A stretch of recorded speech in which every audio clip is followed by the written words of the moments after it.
Gerat lari menuju arah Mado.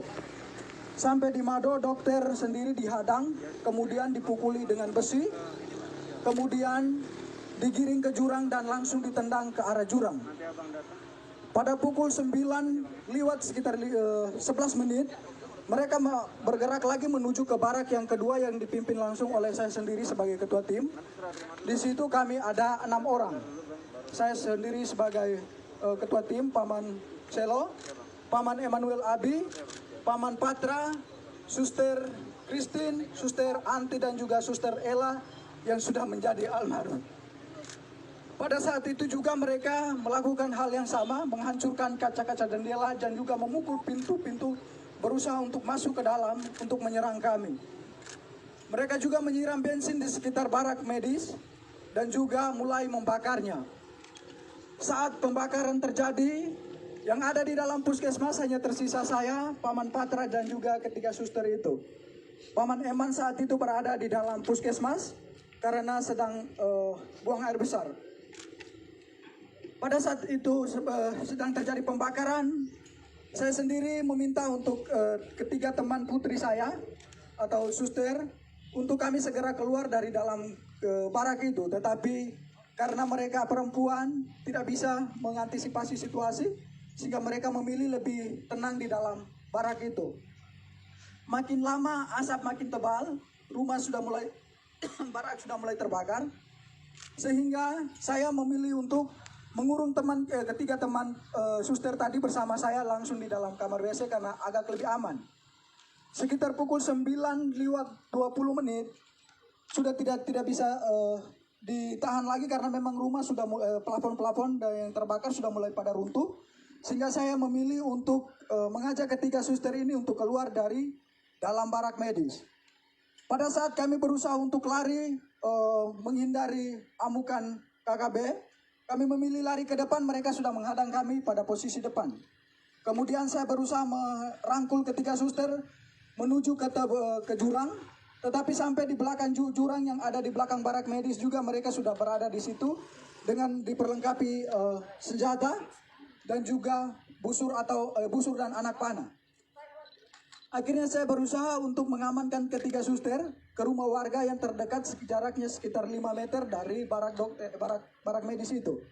Sesampainya di situ mereka juga ada di situ berusaha untuk membakar rumah warga yang di sebelah. Akhirnya saya memilih untuk mengamankan ketiga suster di dalam gedung di dalam kamar mandi dari rumah masyarakat itu. Sekitar 30 menit kami berada di dalam kamar WC. Kejadian semakin brutal, mereka semakin membabi buta. Memanah teman kami Paman Emmanuel Abi. Kemudian mereka mulai membakar rumah-rumah warga dan juga pasar serta bank, rumah distrik yang ada di sekitaran barak medis itu. Kejadian semakin brutal, akhirnya saya mengambil keputusan untuk kami bisa mengamankan diri. Dalam hitungan detik saja, saya sebagai laki-laki mengamankan 3 orang perempuan pastinya tidak bisa karena mereka mengejar kami dengan senjata dan juga busur dan anak panah. Tidak ada jalan lagi, kami memilih lari ke depan, mereka sudah menghadang ke samping kiri kanan dan juga mereka sudah menghadang semua.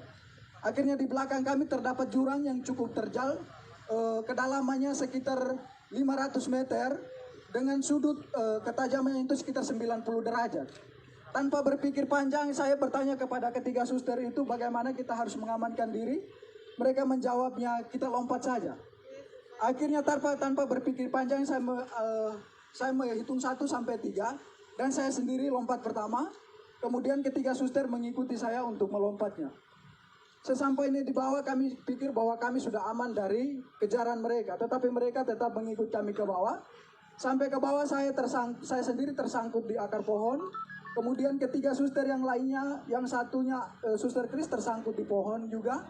Suster Ella tersangkut di antara semak-semak. Kemudian Suster Anti, dia melompat jaraknya sekitar 150 meter ke kedalaman jurang gitu. Dan dia juga tersangkut di semak-semak. Mereka terus mengikut kami ke bawah, kemudian mendapati Suster Anti di bawah. Kemudian mereka naik, dapat lagi Suster Ella yang sekarang sudah ada di almarhum. Kemudian mereka dapat lagi Suster Chris. Saya sendiri mereka tidak dapat karena saya sembunyi di antara tebing dan juga akar-akar. Kemudian mereka mengumpulkan ketiga suster ini. Kemudian mereka semakin membabi buta. Mereka mulai menelanjangi suster dengan tidak membuka pakainya secara sopan, tetapi mereka menelanjangi dia dengan parang tajam atau parang, langsung dipotong saja pakaian mereka, mulai dibuka dari baju sampai celana dalam semuanya. Mereka tiga ditelanjangi, kemudian mulai dianiaya secara tidak manusiawi. Paha mereka ditikam, muka mereka ditonjok, kemudian minta maaf tetapi kemaluan mereka ditikam juga dengan parah. Kejadian semakin brutal karena jumlah mereka semakin banyak. Akhirnya suster-suster ini tidak berdaya lagi. Mereka semakin lemah, akhirnya mereka pingsan. Dalam keadaan pingsan mereka dipikir bahwa mereka sudah meninggal, sehingga terpaksa mereka didorong lagi ke dalam jurang yang lebih dalam. Kedalaman jurang itu sekitar 300 sampai 400 meter. Suster Christine yang didorong pertama, kemudian Suster Anti dan juga Suster Almarhum atau Suster Ella. Sesampainya dibawa ke dalam jurang itu, Suster Anti langsung pingsan, dalam keadaan pingsan tidak sadarkan diri. Suster Chris masih sempat dari pingsannya bisa sadar. Suster Ella juga dari pingsannya bisa sadar kembali. Akan tetapi dalam keadaan itu mereka tetap ikut ke bawah. Kemudian Suster Anti dan Suster Chris masih bisa bertahan untuk memilih untuk menghindar dari mereka dengan menyembunyi di semak-semak. Suster Ella yang sudah tidak, walaupun dalam keadaan sadar tetapi sudah tidak berdaya, nyangkutnya di pohon sehingga mereka ikut ke bawah lalu membunuhnya secara babi buta dengan menikam di bagian perut-perutnya dan juga kemungkinan mulutnya dibelah. Sehingga Suster Almarhum dinyatakan meninggal pada saat itu. Kemudian teman-teman yang lain dari barak dokter, Paman Lukas dan juga Paman Siti, Suster Siti, mereka langsung bergegas menuju ke mengamankan diri di Koramil dengan pengamanan para TNI yang ada di tempat itu. Kemudian Paman Denny memilih untuk mengungsi, bertahan di rumah warga.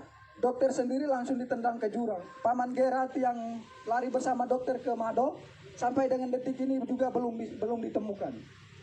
Suster Ella yang menjadi almarhum sudah ditemukan 2 hari yang lalu, sekitar pukul 17:30 kami berhasil menemukan dia bersama Suster Chris. Suster Chris bertahan selama 3 hari berada di bawah jurang itu. Puji Tuhan dia masih hidup. Yang meninggal hanya Suster Ella. Dia sudah ditemukan dalam keadaan tidak bernyawa. Mukanya sudah penuh pada belatung karena dibelah semua. Luka-lukanya sudah pada belatung semua.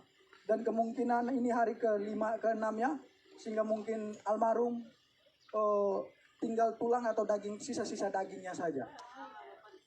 Kemudian Paman Lukas dan juga Pak Suster Siti langsung diamankan oleh pihak tentara yang ada di Koramil menuju ke pos Pamtas 403 yang ada di ketinggian atau yang di puncak. Kemudian Paman Denny juga dari rumah warga bergegas menuju ke Koramil mengamankan diri di pos Pamtas bersama dengan pihak dari Koramil juga. Dokter sendiri bertahan selama berada di jurang dari pukul 9 lewat sampai sekitar pukul 9 malam.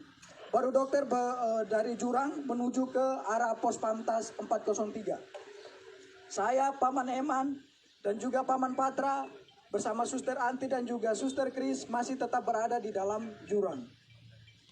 Pada pukul 5 sore saya sendiri berusaha, karena melihat situasi sudah aman, saya berusaha keluar dari semak-semak. Kemudian berlari menuju ke Koramil.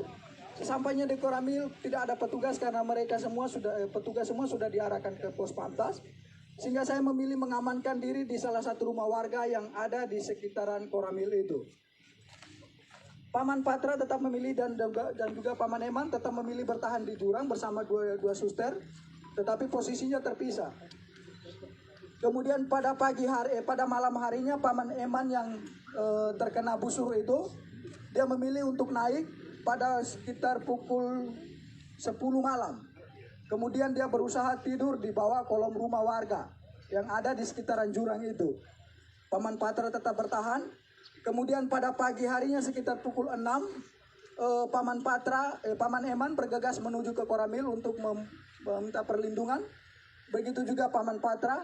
Sehingga pada sekitar pukul 7 kami 3 bertemu di Koramil dalam keadaan selamat. Suster Anti dan Suster Kris masih tetap bertahan di jurang. Suster Anti keluar dari jurang sekitar pukul 10 malam dengan kondisi saat itu hujan deras. Dalam keadaan telanjang, dia dari jurang menuju ke Polsek Kiwirok. Sesampainya di Polsek Kiwirok tidak ada petugas karena memang petugas semua sudah pada ngungsi sudah pada diamankan ke pos Pamtas itu. Mereka bertugasnya di situ. Kemudian Suster Anti memilih untuk bertahan di pos, tetapi karena takut dengan situasi, dia berusaha keluar dari pos lalu kembali bersembunyi di semak-semak. Sampai pada sekitar pukul 7 pagi, itu ada kegiatan pembersihan dari pos Pamtas 403, sehingga Suster Anti memilih untuk keluar dari semak-semak karena memang dia juga sudah pada tidak berdaya lagi. Menurut keterangan dari Suster Anti bahwa pada saat itu dia sudah pada siap untuk pasrah, untuk mati karena memang sudah tidak sama sekali tidak berdaya, tetapi dia berusaha merangkak pelan-pelan sampai ke pos polsek sehingga berteriak dan meminta pertolongan daripada pihak pos Pamtas.